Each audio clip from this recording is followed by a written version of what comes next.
You are listening to Good Morning Sunshine, where we authentically share the good, the bad, the ugly, and the beauty all around it, reminding you that perspective reveals miracles. Good morning, sunshines. I'm in hideout mode. Shh, it's fine. Good morning, sunshines. We're doing make a wish morning.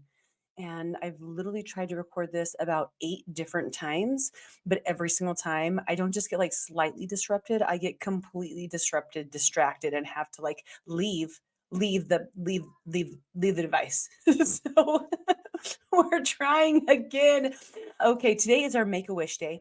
And we're going to talk about wishing. We're going to talk about our wish. We're going to talk about Whit and John's wish. We're going to talk about your wish. We're going to talk about whether you know what to wish, if he knows what to wish for, how to wish, all the different great things. So, Whit and John was offered this make a wish opportunity, which is an incredible thing, and also kind of scary. Like to find out that you're a make-a-wish family is like, oh, that's different, that's interesting, that's new, that's something that feels a little bit uncomfortable, that we're grateful for, but also like, we're a make-a-wish family, what?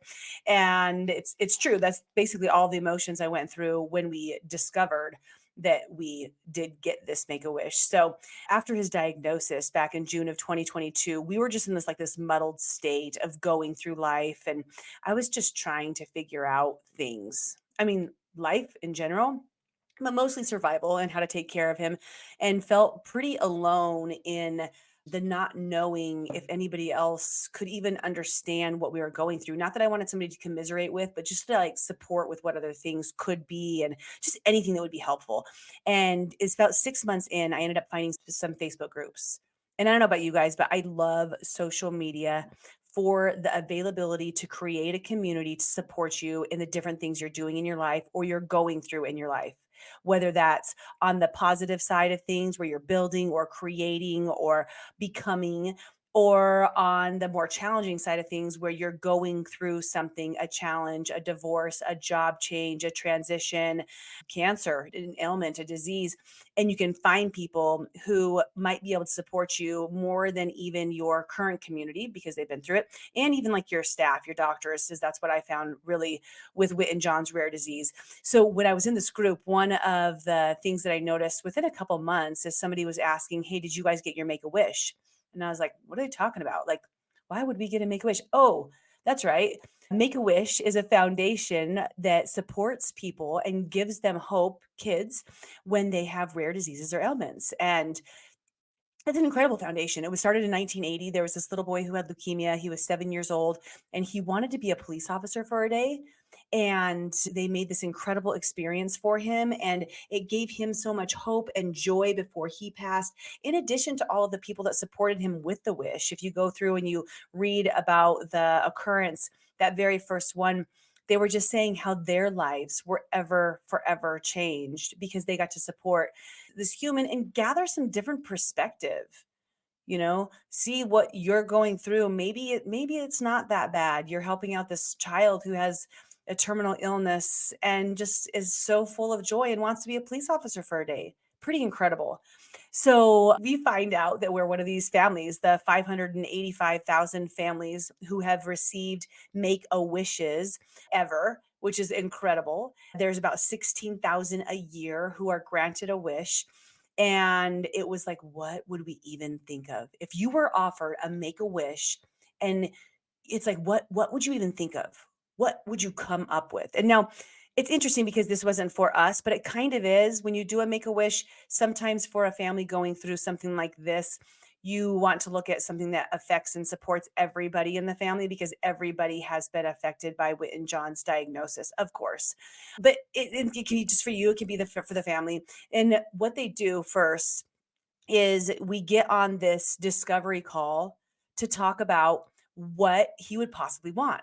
Right. So we schedule a discovery call and we get on, and it was literally the most anticlimactic discovery call that Make a Wish probably has ever had. I mean, seriously, we get on and they're like, so, they're like, tell me more about Whit and John. I'm like, okay, well, he wears pajamas every single day. They have to be certain colors. We go to chemo, then we come home. He lays on the couch on a soft pillow with a soft blanket and doesn't really like to eat, but occasionally has ice cream and whipped cream. And then we like watch some shows, take some naps, clean up barf, whatever we need to do. Sometimes we go outside for a little bit, depending on the weather, because we're not really sure how his other disease does with the weather. And then we come back inside. We don't really go very many places. This is like, okay, I didn't say it like that. But that's long story short, that's what came about, right? Because they're asking me all the different things. Does he like to go on trips? I don't know. We only go to the hospital and he barfs on the way back and forth, like 30-minute drive tops, right? Does he like to go to any like certain like play places? Well, we don't leave the house yet because he's still extremely neutropenic because that would be dangerous for him to leave and get sick and then it's a mess for everybody. So it was this point of acknowledging we didn't even know who he was. We didn't even know who he was. He was diagnosed when he was 20 months old. This was when he was like 2.5, because they don't even do a discovery call until you're 2.5. Because how do you make a wish for somebody who's less than two? They can't really verbalize that yet. You know, you don't really know what they want. But now he's 2.5. He's able to verbalize some things. But the only thing he's ever known is hospitals, chemo, and feeling like crap. Truthfully, those are only memories that he has. How do we know what he likes? How do we know what he wants? So at the end of the conversation, we're like, how about we table this? Let's wait until he gets to the end of chemo in October and then see how he feels, see what this little dude is like then. So we wait and we go through what I call was an exploration phase. And it's a chemo hangover phase too. So we were really learning how to support him in getting off the chemo and work through some of those different sensory issues that he had developed and help him start to eat and get out of the house and start to socialize and reduce anxiety and regulate his emotions and a lot of different things during that time, but also discovery of who he was. And it was a really fun, and it still is, exploration time that we had. Exploration of, does he like to go to parks? Okay, like at first he didn't like to swing, but like he's starting to get less and less sick. So now he likes to swing, he likes to play. We started to get him into clothes after about 3 or 4 months. And getting out of footsie pajamas was a really big deal for him because now he could wear shoes. We could go additional places. We could manage the temperature a little bit better because wearing footsie pajamas all year long, let's just face it, that's not very safe or good. So we started to get him to that. We tried going swimming. He hated it. We started going to friends' house. He really enjoyed socializing. Then we were like, let's try to see if we can leave the house. Like, would he ever like to do something like that? And we would go do these like little mini trips to a hotel, like just a local hotel, and encourage him, support him in staying somewhere that was not his own house. At first, not so much. Like he was like, oh, this is kind of fun. When are we going home? Well, when are we going home? Right. And we showed him all the different fun things that were there. We tried to get him in the pool. He was like, absolutely not. You guys are crazy. Do not put me in that tub of water. No, thank you. But we continue to work our way up around these different things. And over the next 6 months, we discovered that he does like socializing. He does like going outside. In fact, a lot of times he'll ask to not be at home. He just wants to be out doing things. He finally loves the water. He loves swimming. He likes to travel. We had the opportunity to take him on this little trip and he loved being on the plane. We got him near the ocean. He actually loved the ocean. We learned how to regulate his temperature a little bit with his other disease so we could help support that, or at least read what we should do in response to the temperature. And we feel like over 6 months of exploration, we had a little bit of answers. You know, we could tell a little bit more so who he was and what sort of wish he would like to make. So we called another discovery call and we got on the line. It was so much fun to talk to this. We have a representative and to talk to this woman. And she's like, wow, you guys have grown and come so far in the last 6 months. It's so cool to see how he developed, became, and started to step into his own, which is what life is all about. It's not just a 6 month discovery, right? It's a continuous discovery. But then they start to do these things where they help you make a wish, help you figure out what do you want. And they do things like, what would you wish to have? I wish to have blank. I wish to go blank. I wish to meet blank. I wish to be blank. And I wish to give blank. And these are gonna be tools for you in the future too, right? At the end of this conversation. But we went through those different things. What would he like to have? Where would he like to go? Does he want to be anything? Does he really want to meet anyone yet? And I pinpointed it just because after just a little bit of travel and going around, every time we go to the airport to pick up or drop off his dad, he's always like, "Mom, do we have enough money to go on a trip now? Can we go on one of those?" And he gets so excited. He just wants to be on a plane and go to a beach, and he will verbalize that as a 3.5-year-old directly, continuously. When are we going to go to the beach? He sees a picture and he's like, "Mom, can we go back to that place? Can we go to a beach? Can we go on a plane?" So I know it's for us of where we want to go. And it's been this really neat process.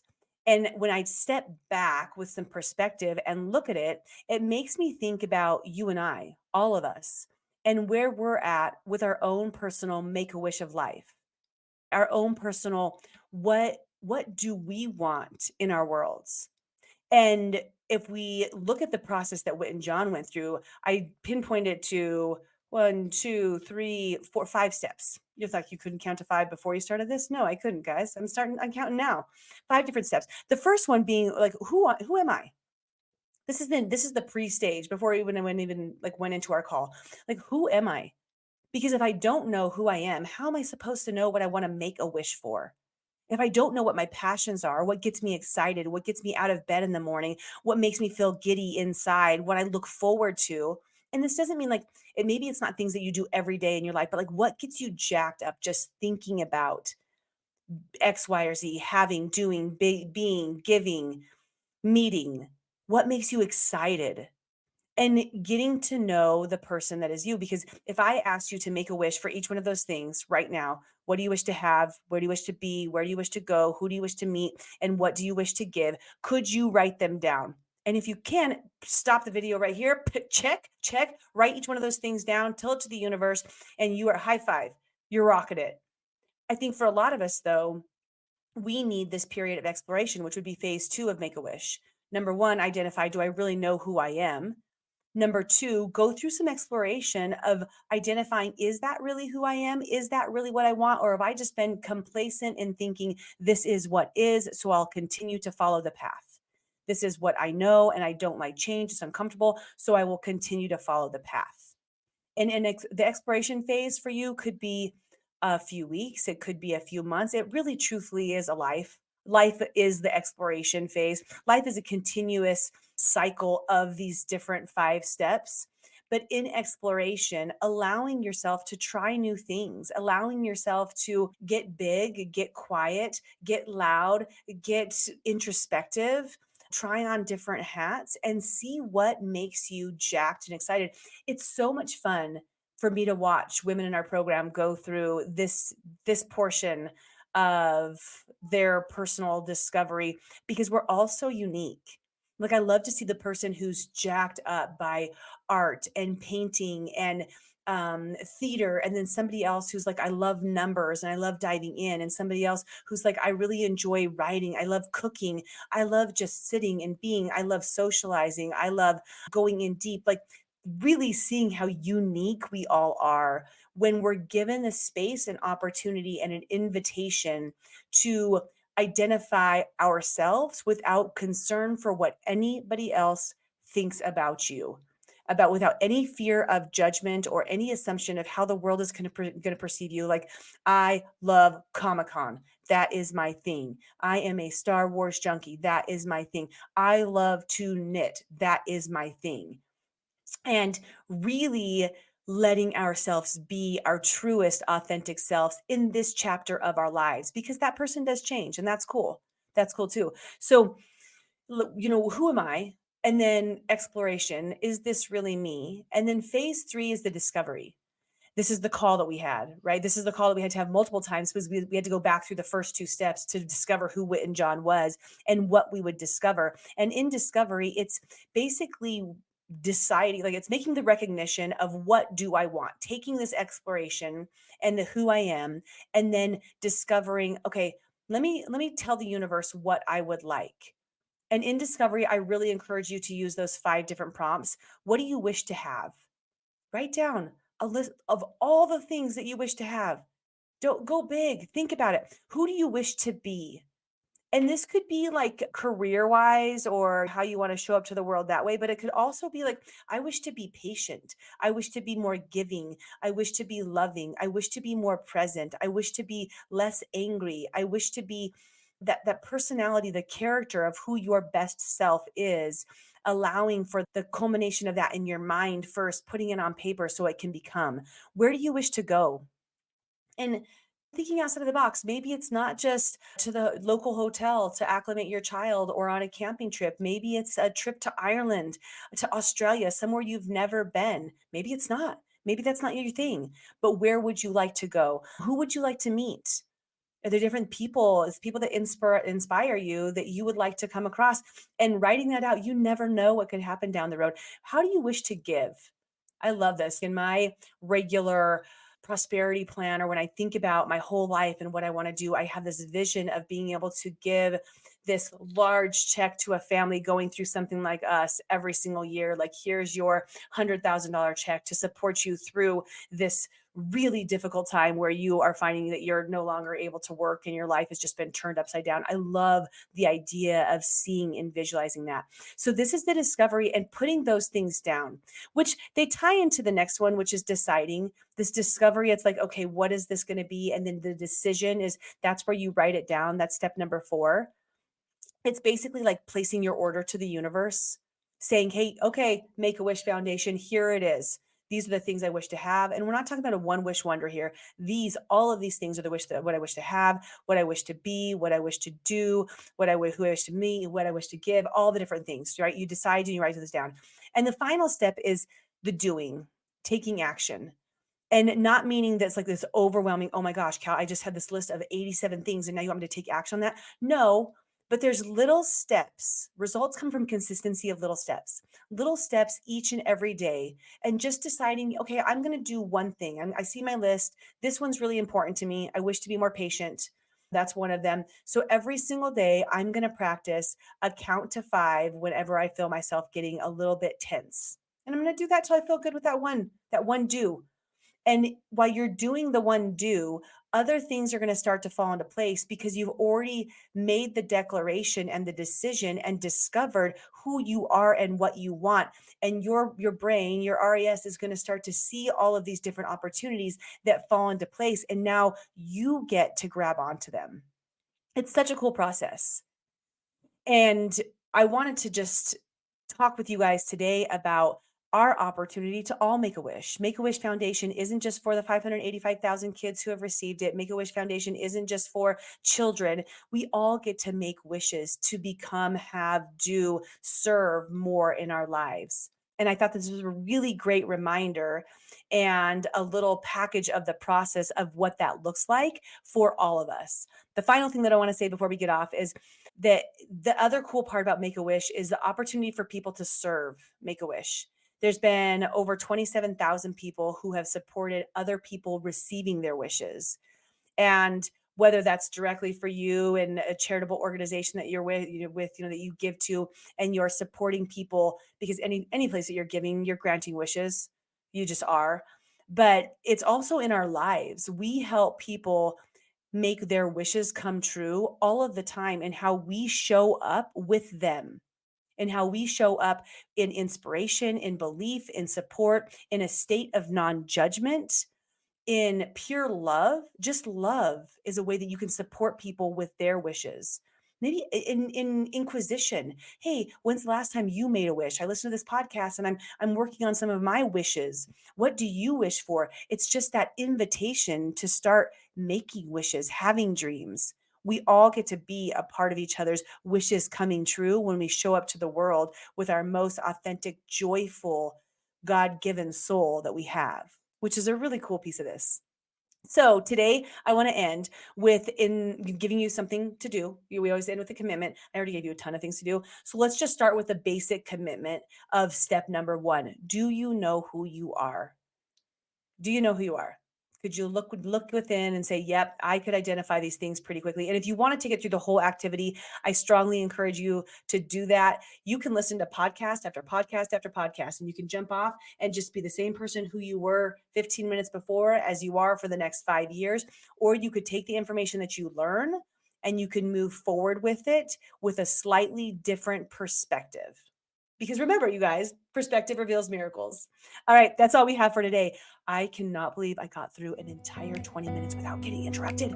Don't don't risk it, Cal. We got to end right now. All right, you guys. Bye. Talk to you soon. Thanks for joining, and don't forget to subscribe and of course, share with your friends. Guys, that's how we impact more lives. All right, see you next time.